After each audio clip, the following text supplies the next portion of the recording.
देवता बोले बोले सुमिरी महेश कयहि निहोरी और बिनती सुनमु सदा शिव मोरी। और जैसे ही माता जी भोलेनाथ ने हलाहल विष का नाम सुनो, आहा भोलेनाथ बड़े प्रसन्न अपने मन में और नेत्र बंद करके त्रिशूल उखाड़ने लगे जाने के लिए। तब माता पार्वती बगल में बैठी, भोलेनाथ ने बोली बैठो तुम चुप है। ये देवता बड़े होशियार बनत, अगर अमृत निकलता ये सब चुप है पी डारत, हलाहल विष निकलिया तुम्हारे सिवा को नहीं पी सकत। पार्वती भोलेनाथ ने बोली बैठो तुम्हें कतई कहूँ नहीं जाना है? बड़े होशियार बनते। और देवताओं से पार्वती बोली चले जाओ आखिर के सामने थे, का हमारे आदमी दुनिया में भरा थे, नहीं जाना, बैठो बैठो बिल्कुल नहीं जाना। अब माता पार्वती बड़े क्रोध में, तो सभी देवता बोले दीनानाथ सुनो। सभी देवता कह रहे प्रभु संसार के प्राण संकट में है, रक्षा करो। बोले आशुतोष तुम अब दानी ओ आरती हरहु दीन जनता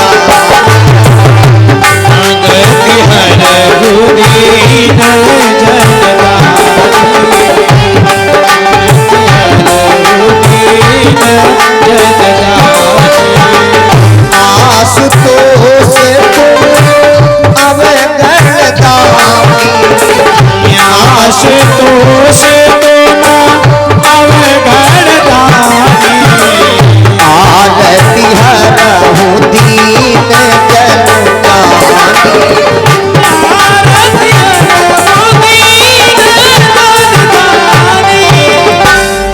आशुतोष तुम यमगण दानी ओ आरती हरहु दीन जनु।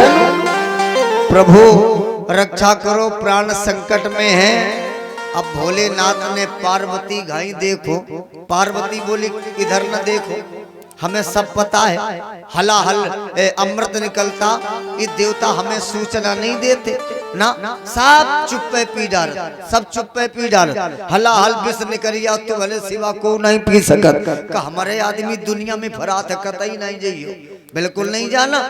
अब भोलेनाथ बड़े चक्कर में, भोलेनाथ बोले देखो हम तैयार बैठे, ये देखो बैठे आंखी लाल पियरी कर रही, बड़े गुस्सा में है, जरा इन्हें मनाओ। तो सभी देवता हाथ जोड़ करके कहने लगे सुनो माँ, अरे भवानी ए मैया के स्वामी, बड़ी सुंदर शिखंडी गाई। बोले भवानी के स्वामी वृषभ वरगामी सिरे जटा विराजे हैं गंगा करत नित दंगा पियत नित भंगा मगन सो। प्रभु करो रक्षा हमारी, प्रभु बोले शिव शिव तिहारे शरण में करो रक्षा हमारी, शिव शिव तिहारे शरण में। महाराज रक्षा करो रक्षा करो, है ना। पार्वती को समझा बुझा करके भोलेनाथ आए और नारायण जहां पर हलाहल विष रखा था वही अंजल बना करके भोलेनाथ बैठ गए। कहा डालो मेरे अंजल में हलाहल विष। और जिस समय भोलेनाथ के करतलों माने अंजल में हलाहल विष डाला गया तो बोले भोलेनाथ पूरा विष घट घर करके बोलो पान कर गए, पूरा विष पान कर गए नारायण। और जिस समय भोलेनाथ ने विष पान किया तब विष के प्रभाव से भोलेनाथ का गला कैसा पड़ा? नीला। कैसा पड़ा बोलो जरा? नीला। और जब से भोलेनाथ का गला नीला पड़ा तब से भोलेनाथ का एक नाम पड़ गया, कौन सा? बोले नीलकंठ भगवान। प्रेम से जयकार लगाए बोले नीलकंठ भगवान की जय हो। अब यहाँ प्रश्न ये उठता है कि भोलेनाथ का गला ही क्यों नीला पड़ा? अरे नीला पूरा शरीर पड़ना चाहिए, तो गला इसलिए नीला पड़ा क्योंकि उस विष को भोलेनाथ अपने कंठ तक ही धारण किया था, कंठ के नीचे नहीं ले गए। क्यों? इसलिए नीचे नहीं ले गए क्योंकि भोलेनाथ ने विचार किया ये बहुत विषैला विष है, अगर मैं कंठ के नीचे ले जाऊंगा तो मेरे हृदय में बैठे हुए मेरे प्रभु को बड़ा कष्ट होगा, वो सहन नहीं कर पाएंगे। तो उस विष को अपने कंठ तक धारण किया, तो विष के प्रभाव से हमारे प्रभु का गला नीला पड़ा और तब से इनका नाम पड़ गया नीलकंठ भगवान। बोले नीलकंठ भगवान की जय हो। अब भोलेनाथ ने विचार किया अब क्या करूं, क्योंकि विष पान किया, ये तो अपना प्रभाव दिखाने लगा भोलेनाथ के ऊपर। तब भोलेनाथ शीतलता लेने के लिए किसे धारण किया? बोले चंद्रमा को, है ना? क्यों?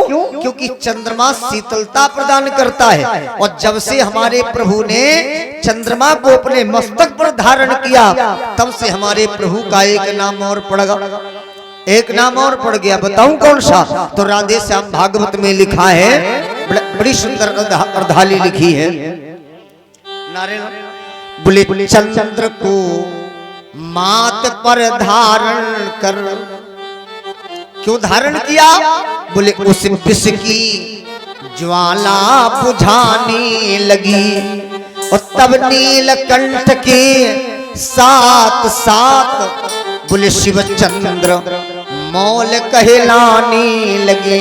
एक बार प्रेम से जय घोष करो, बोले चंद्रमौलेश्वर भगवान की जय। अब भोलेनाथ ने हलाहल विषपान किया।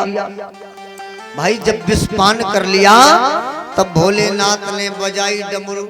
चंद्रमा को तो मस्तक पर धारण किया, लेकिन कछु न कछु तो सरूरू रही वे करिए, रहेगी कि नहीं रहेगी? तब भोलेनाथ ने बजाई डमरू, और डम डम डम डम डमरू बजा करके भोलेनाथ तांडव नृत्य कर रहे हैं। देखना जरा, तांडव नृत्य कर रहे, जरा गाओ सब लोग कैसे नाच रहे, क्या गा रहे? अरे भोले शंकर चले कैलाश कैलाश, पर्वत पर डमरू बाजे।